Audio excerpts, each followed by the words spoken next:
Hello guys, ইতিমধ্যে কিন্তু আমরা চলে এসেছি। দেখতে পাচ্ছি নতুন ড্রেস দিয়ে দিয়েছে লাক রয়্যালকে। আমরা কিন্তু ড্রেসটা বের করতে চাইছি, দেখি আর কত টোকেনে পড়ে। আপনারাও দেখেন সঙ্গে সঙ্গে কি হবে জানি না। ইতিমধ্যে শুরু করে দিয়েছি, আর বন্ধু কিন্তু আমাদের স্পিনে পড়ে নাই। যাই হোক, আবার স্পিন করবো 10টা,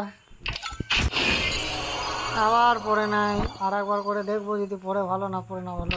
চলো গাইজ, লাইক শেয়ার করে থাকো, তবেই পড়বে তোমাদের।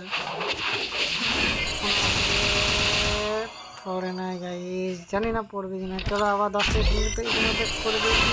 গাড়ি ইতিমধ্যে কিন্তু আমাদের নতুন ড্রেস চলে এসেছে, ল্যারকিকা ড্রেসে। মেয়েদের কি মেয়েটা কি কুইক লাগছে, দেখতে পাচ্ছ, সুন্দর লাগছে মেয়েটাকে এবং খুবই ভালো লাগছে। যাই হোক, বেশি কথা না বলে লাইক শেয়ার করতে থাকো, বেশি বেশি করে ভিডিওটা একটু সাবস্ক্রাইবার করে দিও ভাই। একটা খ্যাপা আছে, কোথায় কাস্টমার ঢেকে গেছে জানি না, অনলাইন আসা মাত্রই। चलो लाइक शेयर करने से बहुत मिलेगा, पहले एक मार देना। क्या का बंदा है भाई, पता नहीं।